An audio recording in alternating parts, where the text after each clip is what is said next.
Good Friday, everybody. Welcome to the Hoopercast Movie Hour. I'm popping in here on Saturday to record this intro for you because we didn't meet this week, Dustin and I, to record. We couldn't. So I'm subbing in here real quick just to let you know what we're talking about this week. We're talking about a film called Normal. New film starring Bob Odenkirk, Lena Headey, Henry Winkler's in this movie. And we review it, or Dustin saw it. I did not see this film. Dustin reviews it and is mostly talking about where it fell short. And it's actually a pretty academic look at screenwriting and at storytelling and the ways in which small changes can do a lot to make a film better than it was before. My contribution to the discussion was that I have been watching a lot of movies lately that I have not felt compelled or the need to finish, which is a new phenomenon for me, a sign of my advancing age, and maybe also a sign of just what the movie market has to offer. So do with that what you will, but please enjoy Normal. What is normal, Dustin? What is normal? What is acceptable? What is normal? The new normal. Why are you here? I used to be a regular sheriff. I walked through life with my head held high. I kind of stopped trusting my instincts. Death comes for us all, don't it, lawman? You've been listening to my internal monologue, haven't you? I took a sheriff job in a little town called Normal, Minnesota. Weather advisory, a winter storm threatening later this week. Reports two assholes screaming at each other. All right, separate! People seem friendly enough. Whoa, 16.8 million. Where the hell did this town get that kind of money? Community really came together on that one. Yeah, I would say. Is that a police scanner you got? You keeping tabs on me? Yes, sir. This is a hell of an armory.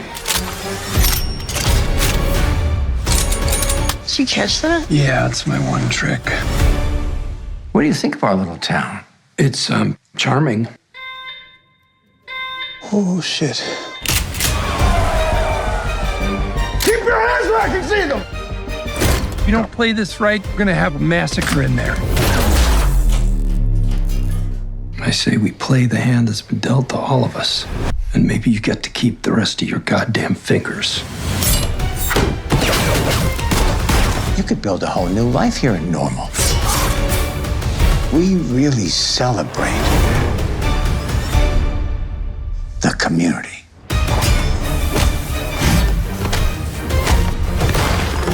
What is wrong with you people?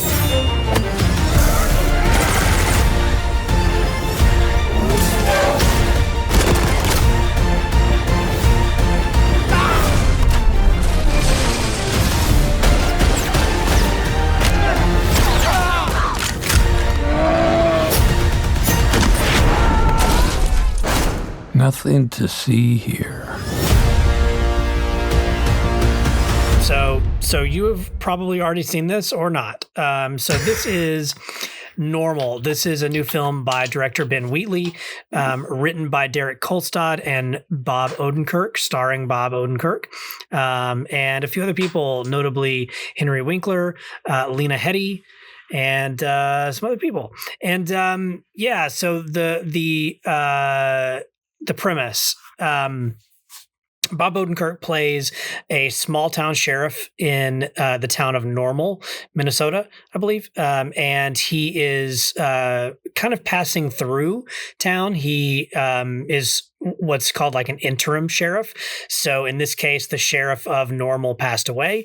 And so until they can elect a new official, he comes in for the next 8 weeks or so just to fill the gap and, make sure that things are happening by the book. He's essentially a figurehead.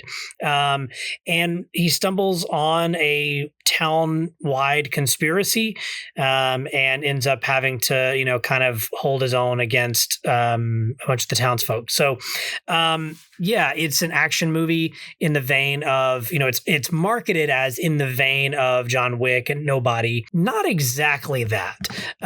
So with John Wick and even with Nobody, but especially with John Wick, we've talked about this before.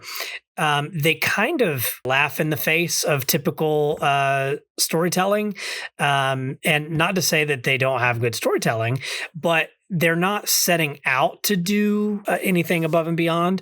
It's just kind of the ambition of the John Wick movies that everything but story. We want to execute great action, great sound design, set design, score, but acting and story are like, it's the bare minimum. It's cool. Yeah, exactly. It is a showcase for action. And so there's some characterization, but this certainly is character first. And I'd say more than the other two franchises there, this is character first. So like on a scale, it's like John Wick at the bottom, then Nobody, and then Normal. Ironically, John Wick is the best. So I feel like the thing about Normal is, while it is marketed that way, it's more of a character thing, and yet it does not actually succeed its ambitions. So this is not necessarily a fault of the actors. It's not even necessarily a fault of the story by credit. This feels like a screenplay issue, doesn't land what it tries to land. And so there's some moments in here that are completely unearned, but you kind of have to do them because it's a movie and it's a movie thing. And we'll talk more about that in a minute, as I'm going to jump into spoilers here in a little bit. But by and large, what do I think about the film? I don't think it's worth seeing on the big screen. And I think that is, I know that's like the killing stroke for a film like this, that, it's a low budget independent film. It is not made within the studio system. And so they do rely on that word of mouth and they want to make some money back. So I hesitate to even say that. But the truth is there's nothing here that they're offering that requires a visit to the theater. I think you can catch this on streaming, in a little while and be fine. However, if you are a big fan of Bob Odenkirk or, the Derek Kolstad discography, then I think you will, you might get something out of this. Some good performances, some not so good. But Bob Odenkirk's great, as you'd expect. But there's a lot of negatives, and it really hinges on the negatives being that it doesn't earn what it's trying to do. And so, yeah, man, I don't know. It's not really particularly fun. It's not really particularly like stylish or new or interesting in any way. It just kind of is a paint by numbers kind of a thing. And honestly, it feels more like one of those direct to Redbox movies. You remember when those were a thing? And it was like starring Bruce Willis or whatever. Yeah. This is like that level to me. It's a small budgeted film with one bankable star, and riding on the coattails of more successful franchises.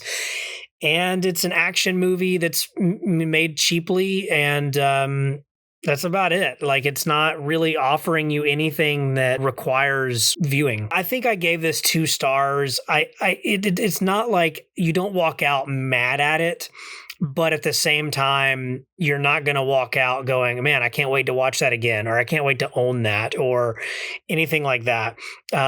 So that's kind of where I am with this. I think weirdly, I was really on board for the first act, and then it just soiled itself. Like, my brain wants to rank it and go like John Wick, and then Nobody, and then Normal. But I'm like, but I really like the first act of Normal, and I wish the other 2 acts had been as good. It would have been better than Nobody. So like, my brain wants to put Nobody ahead of this, but then that first act is just good. So I kind of don't want to do it. So yeah, I don't know. Your mileage will vary, but it's probably somewhere in the vein of like between a Redbox film and Nobody. So if that feels like what you're looking for, it's at least on par with Nobody, but it's not better than. So are they trying to make like another franchise out of this, like Nobody? It wouldn't surprise me if that's what they were trying to do. Yes. Okay. And I don't know that this has the legs. Like, I didn't think Nobody had the legs to be a franchise either. You know, here we are with 2 films under the belt. Like, here's the thing, like Nobody and Normal are clearly riding on the coattails of John Wick. And yet they're not nearly as stylish. They're not nearly as competent, like, in terms of like action choreography. Not to say that Bob isn't doing a great job. He is. Yeah. But there's just a physicality that Keanu has that's not singular, right? Like, there are a few actors that match that, but it's pretty singular. There's only a few actors that match his intensity and his level of like physicality. And yeah, Bob's doing good work, but it's not to that level. It doesn't have the cool factor. Maybe it's because he's not in a suit and tie and whatever, but like, it just doesn't have the cool factor that Keanu brings to John Wick. I mean, that's it. I mean, I do want to jump into spoilers a little bit here, Hooper, because I figure this is probably one that you're not likely to see. Or at least not anytime soon. Right. No. Okay. So let's talk a little bit about what happens in this film. So the deeper premise here is Bob Odenkirk's character, whose name I forget. What is it? Ulysses Richardson. So Ulysses. It's a very not normal name. Yeah, exactly. Abnormal. What year is it in this film? It's modern. Ulysses? Ulysses. 2026. Ulysses. Well, you got to think.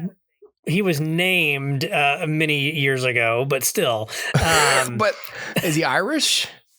I don't know. I mean, unclear. Does he have an accent? No. He's just a guy from the Midwest named Ulysses. It's named Ulysses. Okay. Yeah. It's a cool name. Sure. Why not? Okay. It's a little bit like my name's Odysseus. Ulysses is stepping into this town. Everything seems normal. Everything seems kosher and, whatever, until he starts looking into the death of the sheriff and finds like, oh, there's a few little discrepancies here. And he starts kind of asking around and poking the bear a little bit. And around that same time, a couple of hard times, couple comes in and they're like, we're going to rob the bank and, that kind of thing. So Ulysses, leads the squad out there and he's going to, try to negotiate them down and get everybody out safe, all the hostages and stuff. And as he's approaching the door, his own police officers start shooting at him. And so he, ducks for cover and ends up teaming up with the criminals and finds out that in the vault of this bank is millions of dollars of money that is owned by the Yakuza. And so the Yakuza is using this no-name town as sort of like a depot for their illicit money that they've gathered in the States. It all goes to Normal and then gets picked up from Normal and delivered to Japan. And so that's sort of the thing. And so all the townspeople, literally all the townspeople are in on this. And the ones who refused were run out of town or whatever, or killed. And so Henry Winkler plays sheriff. Yeah. And potentially. And so the mayor is played by Henry Winkler, and it's like a villainous turn for him. And he's like, hey, leave our town alone, you jerk, you. And he's just trying to, allow his people to make the money they're trying to make. And Ulysses needs to just play ball. He's only here for 8 weeks after all. You can turn the other way and let us do our thing and then be on your way. But of course, Ulysses can't do that. And Ulysses has this secret. And the secret is he's got PTSD. He keeps waking up in the middle of the night from, this thing. And he eventually runs into Moira, played by Lena Headey, start talking to each other. And as it turns out, Ulysses was, when he was sheriff in his own town, a young girl came to him and was like, my father is abusing me. And he didn't do anything about it until finally she got fed up and decided to shoot her dad and kill her dad. After she shoots her dad, she aims the gun at him and he shoots her. And so he has all of this like guilt about like all this could have been stopped if I just listened to her and believed her. And so, he's got this guilt that he's carrying with him. He's just an interim sheriff. He's trying to do his best. The Yakuza is involved. All of this is like, mounting on top of him. And so to make matters worse, after this case that went bad, he started drinking and fell out with his wife, and she won't return his calls. So he just like calls her each day to like leave a message basically on her voicemail and tell her what's going on. And like, I'm going to call you every day until, one day you pick up. Yeah, that's the whole thing. Now, there's a couple things storytelling wise. First, you've got this secret that Bob Odenkirk is carrying about the girl. And then eventually it's revealed that that's not entirely true. What actually happened is the girl was going to shoot the dad. And when Bob Odenkirk found out, he shot the dad before she could. And he was sort of racked with guilt about basically playing executioner to the dad. Now, I'm just going to go ahead and say this. I think that's far less interesting than the first option. So when the reveal happens, I'm like, oh, I like that less. It doesn't make me more intrigued in you. It makes me less. Like it seems like that's reversed. It should be, he tells the lie, which is, the girl, I didn't believe her. Then when she went to, actually shoot her dad, I did it for her and killed him. And I'm racked with guilt over it. Okay, great. But the truth is I actually shot and killed her. And so the victim in all of this ended up being killed. And like that to me is stronger, like a stronger reason for PTSD. I mean, they're both traumatic, but like, that's the more interesting version of that. So I think they've got that swapped. The Yakuza thing is so like tertiary, like it's just a way to get the townspeople against him. And then eventually to have some, Japanese people with some, martial arts skills come into town and fight John Wick style. I'm like, I'm like, so that's the whole point of that, but whatever. So this is a positive as opposed to John Wick and Nobody, which are about assassins who've retired and are now picking the game back up. This is about a normal dude who is thrust into an intense situation. I like that. I think that's strong. That's a good way to separate what these films are. Now, if there had been a twist that Ulysses is actually part of some other world of assassins, then you're like, okay, well, you're doing the same thing again. This is different. So I like that. But unfortunately, they don't play that enough, that he's just a normal guy. He's really able to do a lot of things that a normal guy probably wouldn't be able to do. Especially at his age and stage in life. The story takes a twist because eventually like they reach a stalemate where they realize we're basically just going to all end up killing each other. And the Yakuza are on the way. And when they get here and find out what's happened, they're going to kill everybody anyway. So all the townsfolk and Ulysses kind of team up to pretend that everything's okay. And the Yakuza will come in and be like, hey, we got a message that everything's not okay. And then they're like, no, everything's fine. See, look, your gold and everything's still here. And then they'd be like, oh, okay, bye. And then they could leave and Ulysses will just leave. Kind of deflates the whole everything. There wasn't much inflation or escalation. And like I'd written this on Letterboxd that the villains are just normal people. Right? Like it's the mayor, it's the sheriff deputy. Are they villainous because they're taking money from the Yakuza? Yes. Hear me out. That's wrong. But are they doing anything harmful, evil? Harmful? The answer is no.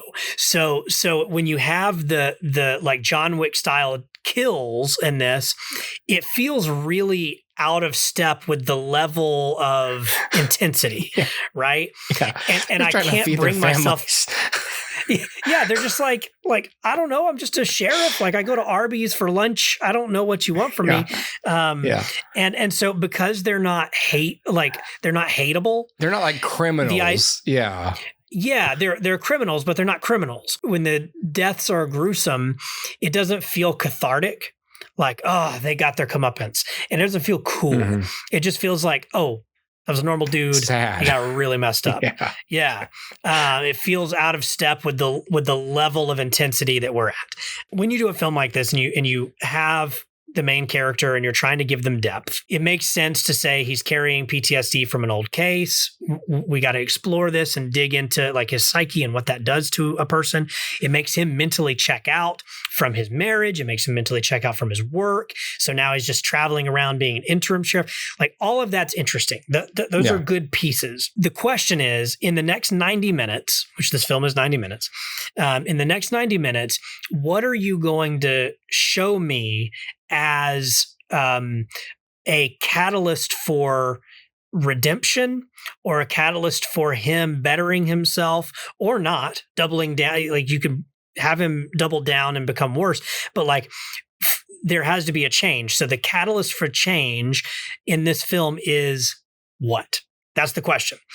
The answer is, well, people are shooting at him. And I'm like, but I don't think that's a strong enough motivator to either allow him to overcome the PTSD, come to grips with what has happened and how he can become a better person or whatever the case may be. And it also doesn't feed anything thematically. So thematically, you might say, well, this is a dirty town that's taking dirty money and profiting from it. But how does that relate to a man who didn't believe a victim until it was too late and then took the law into his own hands? Those don't feel like there's much overlap. You'd either want to like compare and contrast these two storylines so that if the townspeople are benefiting from illegal earnings, that somehow he was being bribed. Right, he was taking bribes as a sheriff. Okay, well now you have something to compare and contrast. He was doing it on the small scale and feels bad about it, and now the town represents the extreme version of what he was doing. And by fighting them, he's overcoming this evil part of himself, the vice that he has to accept the bribes. That may be cliche, but that is like a way to tie the protagonist's journey together with the premise of the film thematically. But as it is, these two storylines feel too disparate to actually be informative of one another. Mm-hmm. In other words, there's nothing about his past experience that informs how he handles this situation. And there's nothing about this situation that informs how he now sees what he feels is his biggest failure. And so because of that, two storylines don't connect in a way that allows me as an audience member to connect with the material. And then lastly, you know, I mentioned that throughout the film, he's calling his wife and like leaving, it's a captain's log essentially, to his wife. And at the end, as you'd expect, he moves on to a new town and calls his wife and he's finishing up, hey, well, the town of Normal's back to normal now and they're blah, blah, blah, blah, blah, whatever. And, you know, it turns out we did some good there after all. And then she picks up and he goes, oh, hey. And then we cut to black. Okay, movie's over. But what in the last 90 minutes allowed her to realize that he had changed as a person? That the things that he had done, he feels remorse for, he's grown from, he's willing to change for her. Yeah. What about that situation informs her choice to pick up the phone? And the answer is nothing. You might say it would be enough if she knew he was in mortal danger. And so maybe at the film's low point, toward the climax or something even, he's in mortal danger and calls her and leaves the message, hey, I'm not going to make it out of here alive. I want you to know I'm really sorry for all the things I've done. I recognize that I checked out. I recognize that I was hurting you and I didn't know that I was. I'm really sorry. And then she picks up. And that gives him the strength to defeat the final villain, right?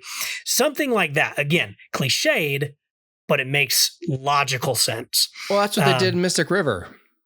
Sure. Well, I mean, it's been done a million times. Yeah. The first thing I thought of was Kevin Bacon calling his wife every 15 minutes in that movie. And then, Yes. at the very end, he changes his tack. Instead of like, please come home, he starts with, I'm sorry. I'm sorry. And he finally apologizes to her. And owns up and, takes ownership and then of it. she replies finally. Yes. And that makes logical sense. It shows me that she is a character and that she has thoughts and feelings and opinions on how this happened and what she wants out of this relationship. It also shows me that he's growing and has grown as a character over the last 90 minutes. It also shows me that like the thing that he wants the most is what empowers him to pull through in the end. Or if you wait until the last scene, totally fine, totally valid. But there has to be something that occurred that makes her want to do it. So maybe this is a bad idea, but she sees on the news. In Normal, Minnesota today, local sheriff Ulysses Richardson put an end to blah, blah, blah, blah, blah. And he calls her and says, yeah, you may have seen on the news. And she picks up. Right. Okay. And then when she picks up, he says, I'm so sorry. All the things. And she says, it's fine. After what you've been through, come home. Let's talk about it. Right. You still save that for the very end. But as it is, there's nothing again in the themes of the film. And there's nothing within the redemption arc of this character that allows me to believe that the wife would pick up the phone. And because of that moment does not land. It's not earned. So it does it because it's a movie and that's what movies do. But the building blocks of why that moment would be effective and emotional and fulfilling as an audience member, none of those building blocks are there. So all that to say, had the script come across my desk, and, not to get overly analytical about all this, but like had the script come across my desk, there's some big changes that I think would have needed to be made in order to make the film effective. As it is, because it's not effective emotionally, it's also not effective in terms of like fun, because these aren't like hateable characters that we're watching die. Right. It's not stylishly directed so as to like grab your attention visually. It's serviceable. It's fine. But it's not like over the top or cool in some way. Having seen the trailer and then I saw the film, my brain actually imagines this movie in black and white, and it's not in black and white. It's just that it's like there's a lot of snow, so it just feels like black and white to me. I'm like, if the film had been in black and white, that might have been enough of a stylistic choice that it might have made each shot more interesting. I don't know. All I'm saying is there should have been more things to grab you. Now, in terms of like, again, the performances, Bob does a great job. Some of the other actors, like Henry Winkler, I think it's a villainous turn for him, but I think he's kind of phoning it in a little bit. He has a small role here, honestly, but it does feel a little bit like telegraphed. I don't know this actor, but Billy McClellan plays a deputy who's like over the moon, like trying to impress Ulysses and all of that. And it's like a Dwight character, laughing at your jokes and I want to impress you all the time. Yeah. And, but it's not played with enough humor for that. It just needed like a little extra push of, energy, I guess. Lena Headey, she's got a very small role in this film. Again, phoning it in. It just feels very like, okay, do the thing. It's not going to make you angry, but there's a lot of missed opportunity. And it's actually a better course in what not to do in terms of writing a film than what to do. So if you're interested in like, how can I ensure that I'm not falling prey to these things? You can watch Normal and try to dissect, why am I not feeling this? Why am I not connecting to this? And like I said, the first act is fine because you're setting everything up and you feel like, oh, these characters are established. Clearly, this is all going to pay off. And then it doesn't. Clearly, these themes are going to connect. They don't. So that first act, all of its promises are broken. I think it's a good like, learning. It works as an academic exercise, but not as an enjoyable viewing experience. Yeah, exactly. Like a regular person, you wouldn't recommend watch this. Only if you're curious about studying structure, basically. How does this work? How do you make an audience feel a thing? And you got to do more work than this. Like there's got to be setup and payoff. There's got to be themes that overlap and connect. Because at the end of the day, as the writer, it's your job to say something with this film. And if all of your storylines are saying different things, then what is your film saying? It's not saying anything singular. It's not saying anything in particular. It's just noise. That's where I'm at with Normal.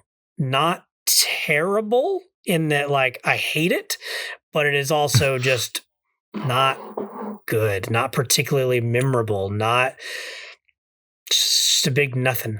I'm with you too on, like, you feel like you want to support the thing because it's an independently made film and you want to kind of give it your dollar. Like a $17 million budget. But then at the same time, it's like, but I don't want mediocre independent films. I want good independent films.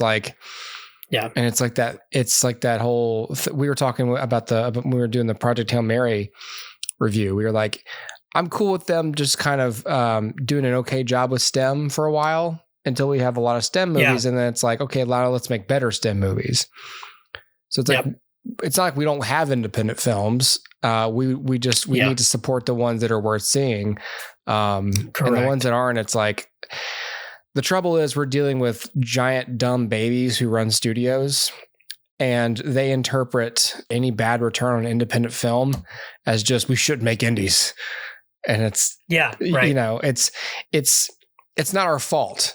It's like tiptoeing around, your family narcissist, because if you treat them like a regular person, they'll get pissed off and the day is ruined.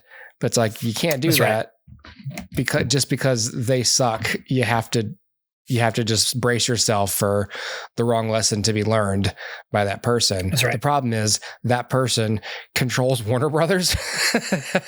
So it's like, okay, well, what do you do? If we don't come out and praise, I don't know what studio made this, but like, if we don't come out and praise films like Nobody, it's Magnolia. Then it's like, all right, well, we just won't make any independent films. All right, okay, I tried. Fine, Okay, I tried. we're not gonna do it. I tried. You guys didn't like it. I was vulnerable. I put myself out there, and you didn't like it. That's how I feel. You did the wrong thing. Yeah, it's like, no, we like this just good. Yeah, we like the fact that you did it. We don't like the fact that you did it poorly. Yeah, it's not good enough to make okay ones. It's like, then it's the same problem. We're just making an okay film that was cheaper to make and with less marketing. Like, I've started 2 films lately, and then I was just like, I'm not going to finish this. And that's a new threshold for me. I've advocated for it. I can't do it myself, but this year it's like, I'm going to do that. So I came in with nothing to watch, with nothing to talk about tonight, because I was like, it's not like what I was watching was bad. It was just, I don't think I'm that curious about how this ends. And because my viewing got split up. I had to go to bed, and I was like, all right, I'll come back to this, which I hate, but such is life. And then it was like, what am I going to do tonight? I'm going to finish the movie. I was like, no, I'm not going to do that. Nah. Yep. So in a way, it's like a blessing, maybe. But like, I don't know what that is. I don't know if it's just that, maybe it's both, but I don't know if it's like a marketplace problem where it's just like nothing is wowing me, or if it's a me problem where it's like I'm incapable of being wowed. I know too much. I wonder about that with me. Do you ever wonder, like, can I just am I just incapable of enjoying movies? I wonder that all the time. I'm like, I see people like, for instance, John, who just loves movies, and it seems like no matter what he watches, he's like, oh, that was good. And I'm like, oh, I wish I could. But John tends to watch things that are, I don't hear a lot about indie movies from John, right? Sure. So like, John will watch things that seem to have a like minimum level of entertainment value, so that no matter what, it's still like, oh, it's cool. And in a way, it's like, okay, I envy that, because I would like to watch something and finish it and go, oh, it's cool. Like Gran Turismo. Sure. Damn it. But like Stranger Things. Yeah, like I'm entertained. It makes me want to retreat further into that old person thing where I just watch my favorite things and that's it. Yeah. You know, I've talked about that over and over. I'm like, I think, the reason why like my grandfather just watches Gunsmoke and Andy Griffith on repeat is because he just knows it and it's good for him. Never disappointed. Never disappointed. And I'm like, yeah, I think at that age, I'm just going to be watching The Office and Breaking Bad over and over. And that's it. But I will say, because I've had this thought before and I'm like, there is something to be said. Like you do hear about like, chefs who are kind of incapable of going to see or like going to a new restaurant or whatever every time without they critiquing it. Yeah. Like you have to eat. I can go a few days without watching a movie, but these people have to eat. But you have to eat. Yeah. And like you can't just go to, Wendy's and be satisfied. You're like, oh, this is awful. It's the same sort of thing. Like, you know too much. You understand it too well. Yeah. And it's the same thing sometimes, not all the time. Like sometimes I'm able to turn off my brain, but sometimes, like most of the time I go and watch a movie and I'm like, you wake up to the reality that most movies are made on like if you know enough about filmmaking or studio economics, you walk into this new veil of movie going where you realize, oh God, these aren't made for people like me. These are made by people like me, but they are willing to put out something that reaches such a low minimum of quality. They are relying on people to just look at a new thing and go, I haven't seen that, must see that. Like it's a fucking vacation. Like I've never been to New Orleans. Yep. No matter what, I will have enjoyed my trip because everything I'm looking at is brand new. And it's like you probably get more out of it if you like New Orleans and you go back a lot of times. And you have more and more good experiences. And like, that's the thing that's disappointing. It's like, oh, I don't want this. I'm like Cypher. Like, I just want the steak. Just give me the steak. I just want to eat the steak and enjoy my life. I don't want to think about, and this extends to, of course, many, many, many much larger issues outside of art. But like, the more you know about things, the more you're like, shit. Now I can't enjoy things. True. There's people who know so much about like politics, world economics, geopolitical stuff, and they are incapable of enjoying like anything because everything they enjoy was made from the exploited labor of somebody else. And so it's like, oh God, like what's worse? Yeah, like, I can't, you know what I mean? Like, what? Can't check out. Yeah, like, is it worse to not know about it and just enjoy your life, or is it worse to know about it and to struggle to escape living in it, which is impossible? So that's like, buying sneakers and stuff like that. But watching movies, of course, is a totally elective thing. I guess my point being, I hate this. Well, so here's my thought, right? You mentioned the films are made by people like us, but they're not for people like us. Yeah. That's 100% true. And I would wager that most of the time, the people that are in Hollywood, that are in positions of power, like directors, producers, they are smart enough to know if the product they're putting out is quality. Mm-hmm. And they're smart enough and they're well-versed in the medium enough, by and large, to understand why and to be annoyed by it. Mm-hmm. And yet, in order to make the living and in order to do the thing that they are passionate about, they have to kind of sell their soul a little bit and just struggle through making the schlock to hopefully one day make something that means something. I'm not saying like the director of this film is innately untalented. What I'm saying is that there's so much that goes into making a movie and so many people that help make a film. Undoubtedly, somebody along the way knew this isn't working. Mm-hmm. and that's okay because I'm just here to do what I'm told to do. And so you think like, oh, well, then the buck stops with the director. That is not true. It stops with the producer. But that's not true because it stops with the studio. But that's not true because it stops with the studio head.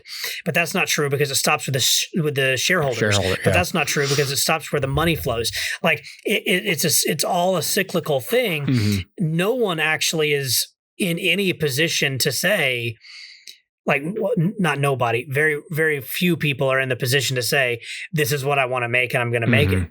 Spielberg, Tarantino, they can do that. Most people can't do that. Yeah. Scorsese can say, this movie is going to end up how I want it to be. Yeah. And everyone's going, yes, sir. Yeah. You can make a 3.5 hour movie called The Irishman that features, tons of digitally de-aging. It's fine. Yeah. No one's going to bat an eye. It's fine. Do your thing.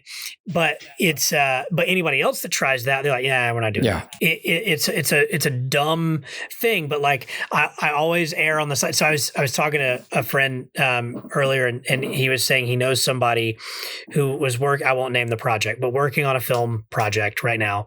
And he spoke with her, and basically she was like, I'm aware of the online discourse right now around this project, and we all feel it on set that this is not a good project, but we're just doing our thing. Yeah. The audience doesn't like it. The people making it don't like it. Yeah. But somebody somewhere is convinced it has to be made. And is that just all products? Like at certain point, it's just like, hey, it's time to launch. It's like, this is not what it could be. And someone just goes, yeah, but we're out of time and this is what we have. Yeah. And so is that we already promised this date. Yeah. Yeah. That's just one of life lessons, I'm guessing, is just like, yeah, we just have to compromise on quality, and it's not going to turn out as good. We're out of money, right? It's like, oh God, yeah. So then in that case, it's like, I guess this is just why people, drink themselves to death. It's like, it's just like they just come home and they just, because all they're seeing is just like, I had an idea and it had potential, and then it had to get watered down so that it could get finished. And because the powers that be decided the customer, the client, whoever will be satisfied enough with this deliverable because it's something they haven't seen before, or it's a story they haven't seen before. They've never seen Bob Odenkirk play a sheriff in a movie called Normal. And it's like, well, that's so silly, but it works. Yeah. Why does it work? Yeah. I'm frustrated that it works. Yes. Because to me, it's like, I haven't seen this movie, but if I'm looking at the trailer and it's like, I'm pretty sure I've seen this movie. You know what I mean? Like, I don't, you know what I mean? It's because it goes all the way to the pitching process. In the pitching process, you're often told, like, tell the folks you're pitching to what this film is, what this project is, and do it in terms they can understand. Yeah. So for something like Normal, you're going to go, so it's Fargo mixed with Assault on Precinct 13 mixed with John Wick. Yeah. And then immediately there's an image in their mind, and that's what they're striving towards. So then when you hand them the film, they're like, well, where's the John Wick? Yeah. And you're like, okay, I'll dial up the John Wick. And they're like, but where's the Fargo? And so you dial up the Fargo.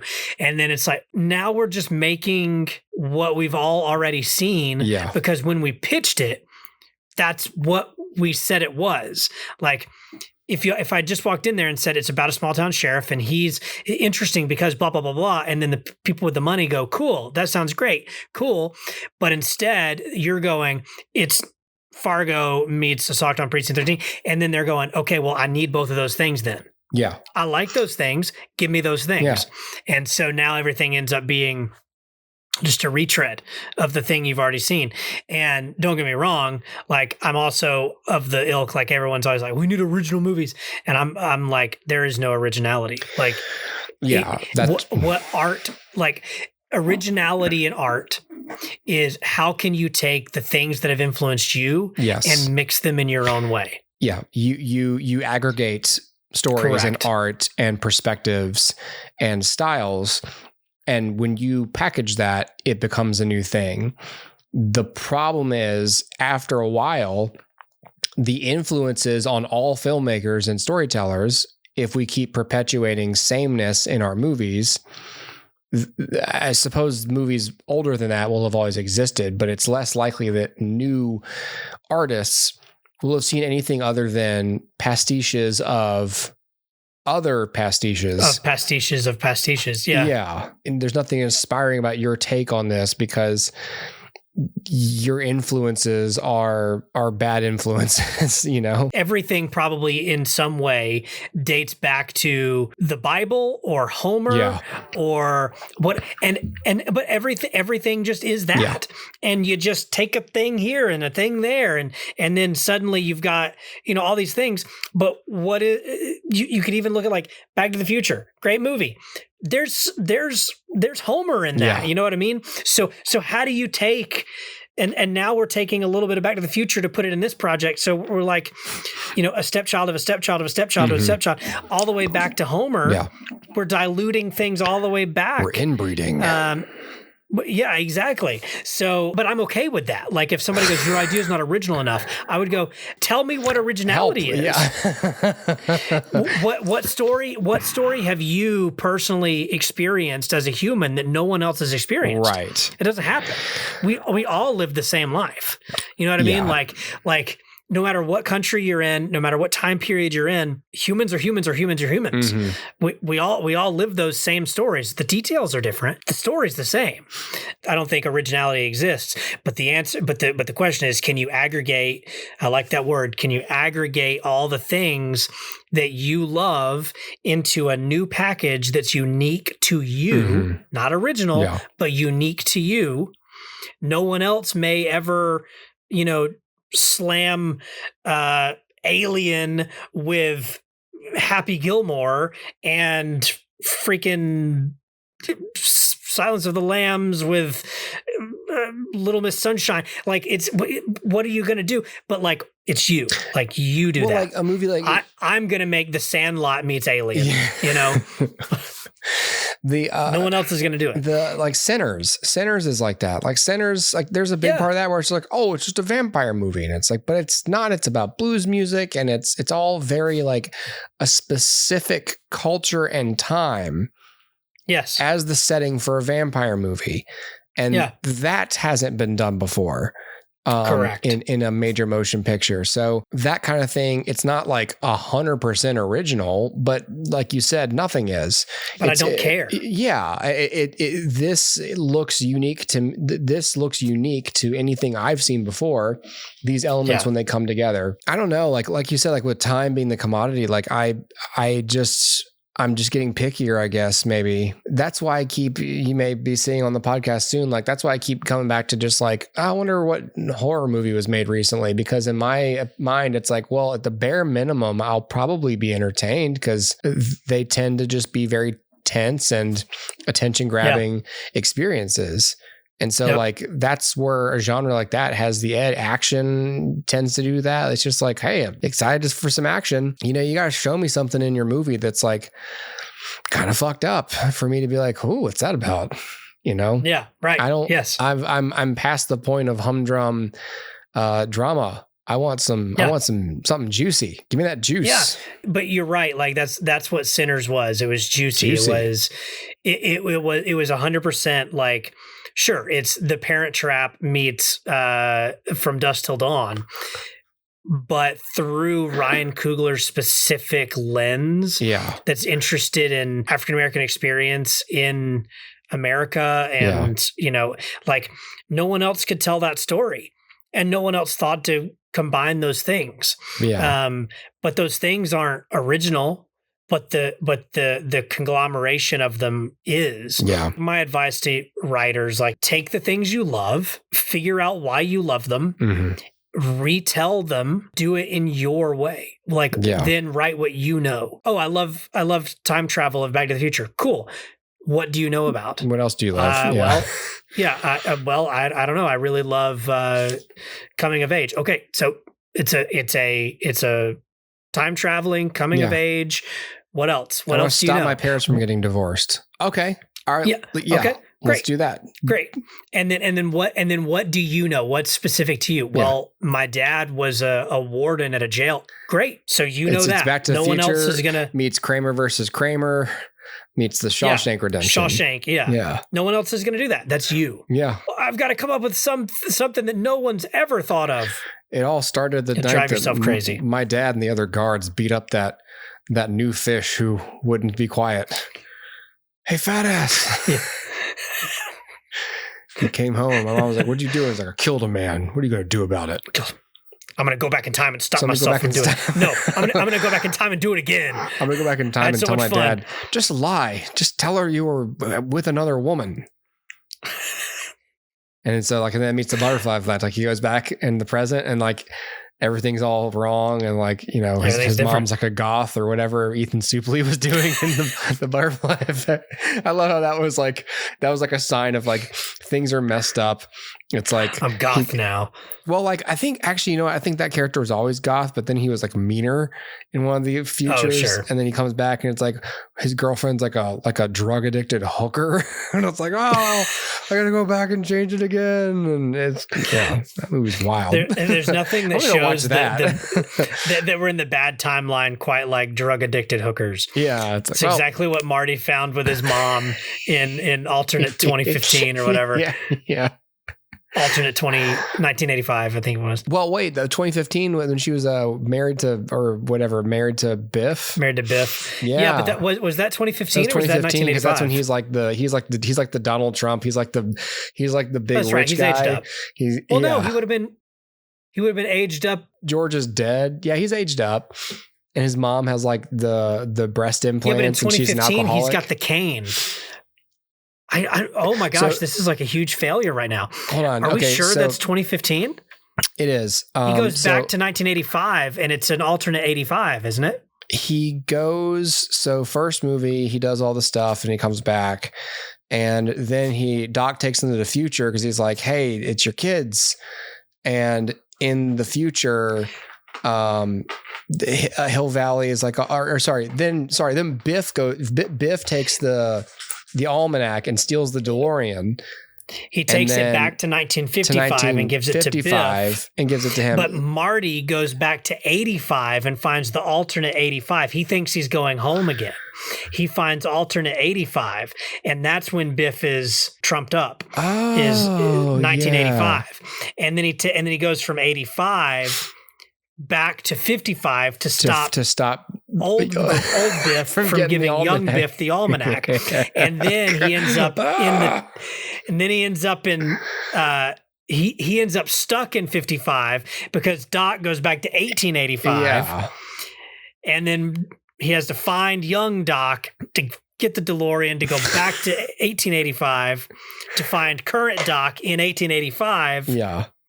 And then they go back to the normal 1985. Yeah. Yes. That's right. The restored 1985. That's right. Okay. So Rich Biff is alternate 1985. Correct. And Lorraine is an alcoholic.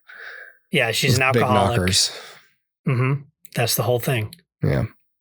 Yeah. Okay, I think we did it. I think we did it. We cracked it. Okay. Good night. There's nothing like the silence after trying to decipher a time travel movie. Yeah.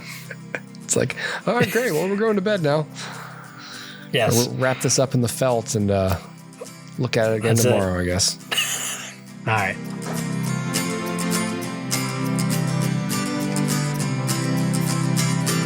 We're inbreeding. But I'm okay with that. I want something juicy. Yeah. Give me that juice. Yeah. I'm entertained.